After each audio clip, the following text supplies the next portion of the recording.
Welcome back to Hanratty'S Huddle with your guest, the star of the show, Terry Hanratty. I am Dave Teromeo, one of the minions, the co-hosts, and we will jump right in. Terry, we no sooner finished with Rob on the last podcast talking about Russell Wilson and Kenny Pickett, got home and, proverbial what hit the fan. And it sure did. Because I think the Steelers pulled off a steal this year in the quarterback position. Okay. We talked about how Russell Wilson, $1.2 million for a starting quarterback in the NFL is just ridiculous. It's like someone being on the rookie, like Purdy. Let's put it this way. You can't get a college quarterback for that kind of money. That's true. That's true. They're talking $1 million for a college quarterback. But Purdy's making about $800,000 a year. And he went to the Super Bowl. Now we got Russell Wilson making 1.2. Yeah. Of course, Denver's eating a big chunk of that, thank God. A big chunk. And like in the so $30 million. And as soon as you sign him, Kenny Pickett just bolts out of town. I mean, it was, we talk about, the NIL in college football and the transfer portal where kids nowadays, and really upsetting to me because kids they're afraid of competition. Yes. And their football career is only going to last a short period of time. You're going to be out in the business world where you're going to have competition every day. Yeah. So you can't run from competition. You got to stand there and face it. And I think that's what's getting instilled in these kids now because the way Pickett left, he was going to be, he didn't leave to be a starting quarterback anywhere. If anything, he's behind a kid who's about 27 years old. Yeah, exactly. And took him to the Super Bowl. That's right. And so he's going to even spend more time sitting there. So what's this thing all about? Anyway, I just don't understand this movement and why he has to jump like that. I think your point is valid. I understand and I appreciate it. I think when obviously the signing of Wilson, I don't think that put him over the edge. I think what put him over the edge was the trade for Justin Fields. And he jumped before the. Oh, he did before they got Fields. Oh yeah, maybe I'm wrong. It was after. So he's clearly unhappy, but and it's the. I don't think they would have gone after Justin Fields. Yeah. Had Pickett stayed. Pickett had wanted to. Okay, maybe I thought the Fields trade happened first, and he said, "Get me out of here." Okay, so at the end of the day, you're right. We used to say, when we were kids, you cry baby, take your ball and go home because you didn't get your way, right? I'm in agreement with you. I think this is a microcosm of the way, not just athletes, but young people are being raised. Now we're seeing it, and you see it in college sports, the transfer portal. I mean, almost 700 college basketball players went into the portal the day that it opened, and that's just like, okay, nobody's going to be happy all the time. You're not going to like the coach or a coach or a professor or something on campus, but a lot of this is about, I'm not getting my time. I'm not, so it's bad. I agree that it's the mindset that's bad. I was watching the basketball tournament last night. And there were a couple kids, I'm not even sure what teams they're on there. I know I've watched many games now. But one kid was on his fourth college team. I'm thinking to myself, that's interesting. How does he get a degree? Because you just can't jump, and take all your academic credits with you in each jump. Right. So there has to be something there that he's going to end up not going to the NBA, not going to the D League, and having no diploma. And it's just such an injustice to these kids that we're allowing them, to be kids. You have to teach them how to be an adult, and that's where we're getting at now. And with Pickett in Pittsburgh, I think it just shows you how it's sort of a trickle down thing now because he was sort of the start of the free agency, we'll call it, in college football. Yeah, exactly. Where you could move, and it's getting worse each year now. Because, you mentioned 700 guys in the basketball. Yeah. Imagine there were thousands in football who jumped into the portal as soon as they possibly could.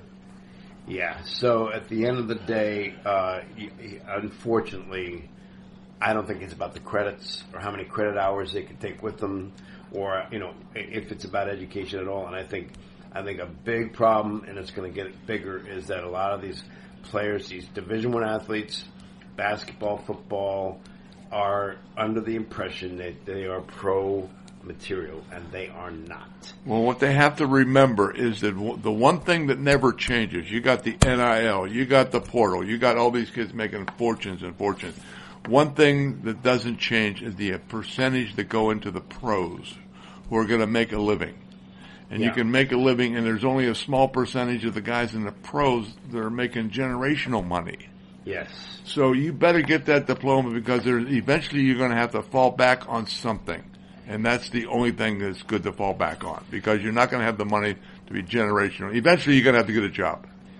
Well, and it's so hard to communicate that to these kids nowadays, and it's great that they have that belief in themselves, and I applaud that. I applaud the confidence, but at the end of the day,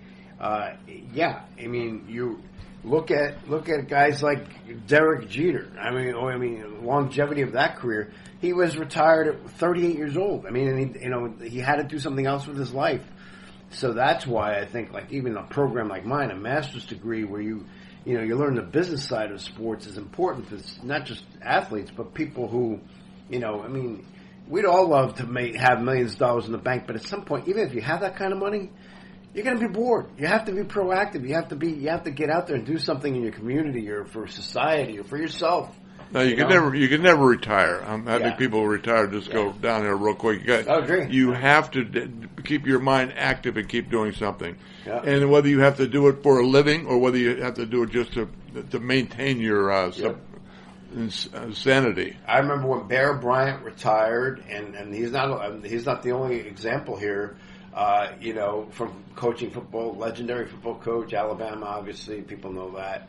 Junction Boys, great book, by the way, if you haven't read Junction Boys.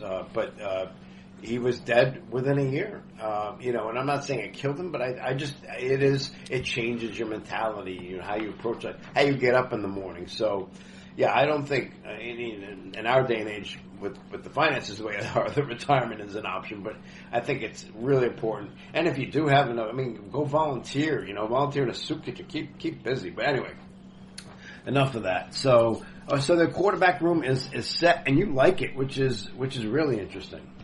I think Omar Khan has done a marvelous job. He's the GM for the Steelers, and it's just to be able to pick these two guys out like this. Yeah. I don't know whether it's dumb luck or just fell in his lap, or whether he really pursued. I know they wanted Fields last year, but he wasn't available, and to have, I think, Pickett really made it easy for the Steelers, because now all of a sudden Pickett jumps to Philly. Now we can pursue. The thing is, what you really look for, like the 49ers are sort of in that small window of opportunity to win, because they can keep a lot of the high-priced players because their quarterback is on a rookie contract. That's and right. he's the last guy drafted. That's right. So he's only making about $600,000-800,000. Yeah, which seems ridiculous. Which seems ridiculous when he's only making $800,000. Yeah, no, I know. But as soon as he jumps next year, when he gets into his second contract, he's going to be $200 million. He's got 2 more years, I think, before he's going to command the big money. So now they can spend it on the running backs. They can spend it on the offensive line. They can spend it on the defensive line. Yeah. So you can spread that money around. But once this kid hits, now all of a sudden you got to cut that guy who's making a lot of money on defense or the offense. So it's a real juggling of your personnel. And John Lynch, I have a question about the GMs. I'll get back to that in a second, but I just want to stay on the Steelers mindset for a second. They draft number 20. So what are they looking for? Any ideas what they? They have to go the offensive line and the defensive line. Okay. They signed the kid from Baltimore, linebacker. Yep. And was it Quicker? Yeah, I'd have to look it up. Yeah, whatever. But he's a good one. And so I think they sort of solidified the linebacker position. They're looking at a couple defensive backs, which I think they're going to get in free agency. But I think they're really going to, Hayward is going to be retiring. They say they're going to spot play him this year in the defensive line. And I think it's, because he's a good person, number one, in the locker room. And he's a, phenomenal player, but he's, in mid-30s and he's been taking a beating, so he can't be playing, every down all the time. So they're going to start subbing him in and out. So you got to get some defensive linemen in there. I don't think they've picked up anybody yet in the free agency or any real quality guys left. So I think that's the two. They're going to have to work on the two lines. Yeah, they've picked up. Listen, they've picked up a nose tackle for Hoko. They picked up a long snapper. That long snapper out. I got a new punter. Patrick Queen, linebacker. Deshaun Elliott. Yeah. They've been Patrick Queen is a big guy. He's the linebacker. Safety Miles Killebrew, 2-year contract. Van Jefferson, 1-year contract, and a punter. So, okay, so they're doing very well, obviously situated, but in a very tough division with tough quarterbacks in their division. So, Mike, getting back to the GM you brought up, Omar Khan, right? Not just him. My question to you is this: John Lynch has done a pretty admirable job with the 49ers, I think. You agreed? Oh, for sure. And he was a pretty decent player in the league. And he's a great player. Yeah.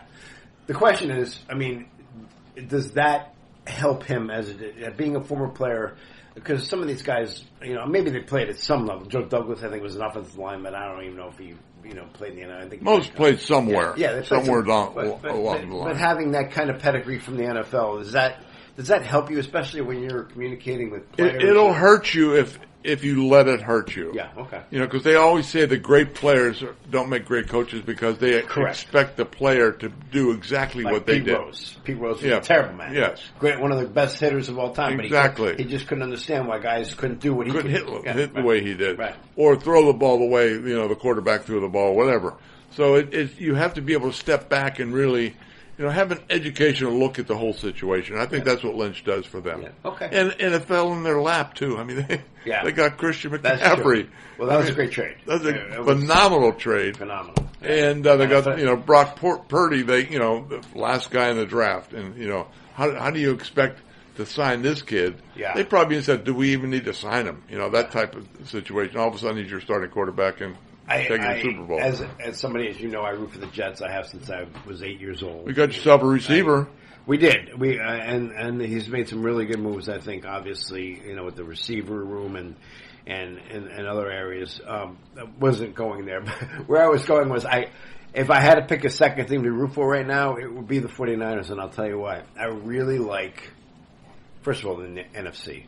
But second of all, I like Christian McCaffrey. The more I learn about him as a person and the way he busts his ass when he plays, and I like Brock Purdy as a person and a quarterback. So, no, when I saw McCaffrey in college, and I played against Notre Dame every year at Stanford, right?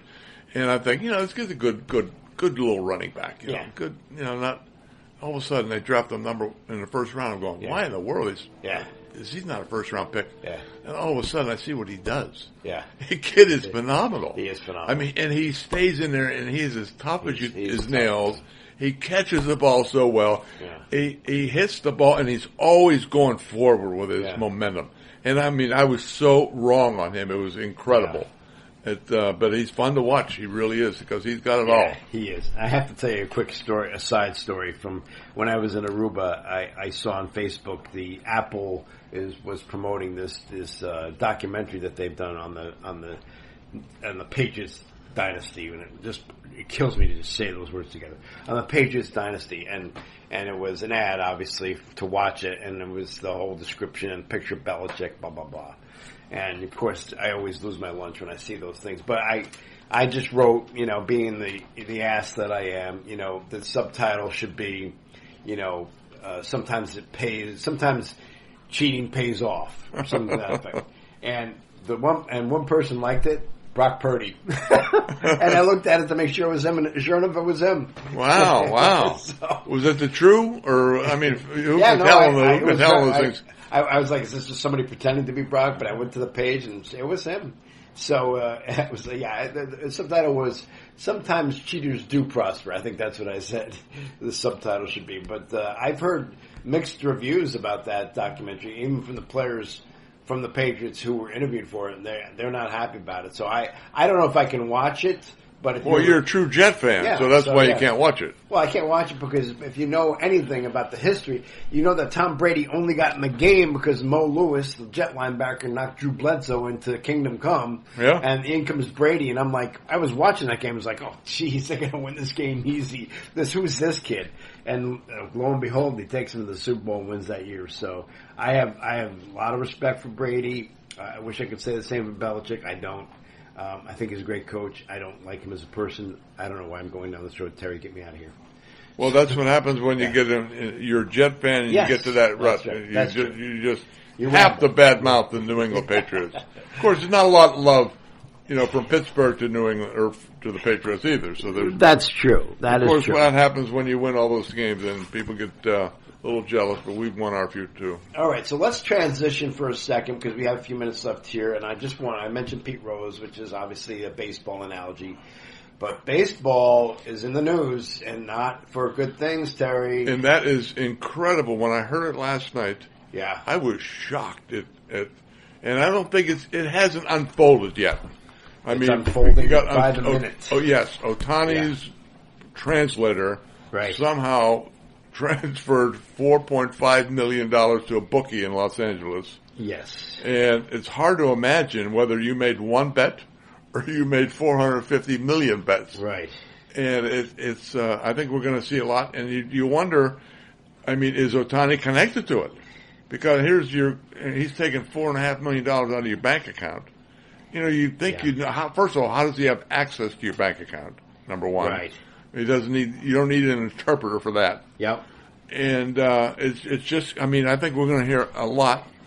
And Ohtani signed for $700 million with the Dodgers. They have $1 billion tied up into two people. And I was watching the Boomer show this morning, and an actual bookie called in.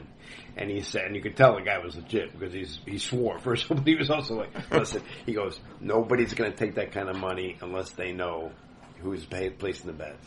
So the accusations are... You can't because each bookie lays it off. Not that kind of dough. And when you get to the person who's actually really going to come up with all the money, then he's going to say, okay, whoa, you're on the hook for this. And you got to know for sure that this is a sure thing. This is, So this is unfolding.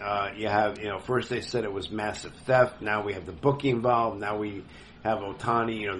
There's a picture of them in the dugout chatting. They're great friends. This could get ugly for him and for the Dodgers because if Pete Rose bet $100 on 6 games, this is massive in comparison. Now, I'm not saying he bet on baseball, but they're not supposed to gamble. I don't think they can be gambling at all if he's betting on, And California is a no gambling state. Gambling state. So any way you cut it, slice it or dice it, it's a legal activity. So, And he's the lead man in baseball right now, Ohtani. Right. So they're going to have to. It's going to be interesting the next few weeks here. No doubt about it. This is going to be an interesting story. And like I said, even just this morning, in the hours I've been up since 7 a.m., there have been additions and accusations, and it's starting to blow up. And the Dodgers are playing overseas. They played the Padres today. It's over, obviously, because it's the time difference. They lost 15-11, by the way. And Yamamoto, the guy they paid the other part of the $1 billion to, a huge contract. Oh, he only got $300 million. Well, I feel bad for the guy, but this is what they're getting for their $300 million. He pitched 1 inning, gave up 5 earned runs, a walk, and 4 hits in 1 inning.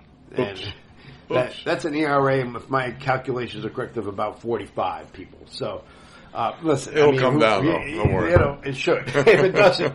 But I'm not saying he's a bust. I'm just saying they are off to a rough start with these 2 signings, and especially this Ohtani thing with the gambling.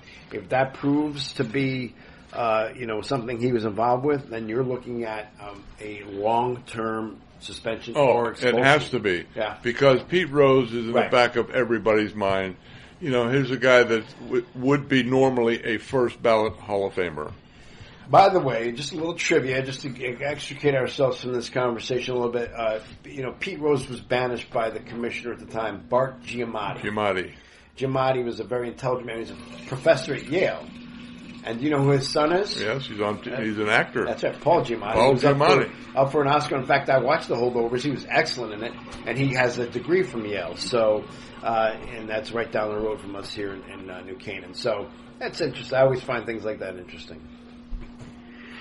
What else you got, pal? Anything else on your mind? I think we're good for the week, huh? Okay. Well, let's it's going to be interesting. We got a lot more coming up. We got it's always one thing. happening. Yeah, one thing about it, we said it before, but it's amazing how football will always. It's a 12 months out of the year event because there's always something coming up. Yeah. And you got little shots here with Otani and those kind of things. Right, and we got March Madness starting tonight. March Madness starting. We got hockey. No, I'm kidding you. But we have Go Penguins. I don't want to talk about hockey right now. The Islanders stink. Yeah. So you got the combine, then the free agency period, then the draft. Leading up to the draft, and then the signings, and then the mini camps. And then you're after the mini camps, you got like a month, and the preseason begins. So the camps are in July, so it is a year-round thing. It is, yeah, for sure. All right, my friend, this is Hanratty'S Huddle with your host Terry Hanratty. I'm Dave Toromeo, signing off. We'll see you next week.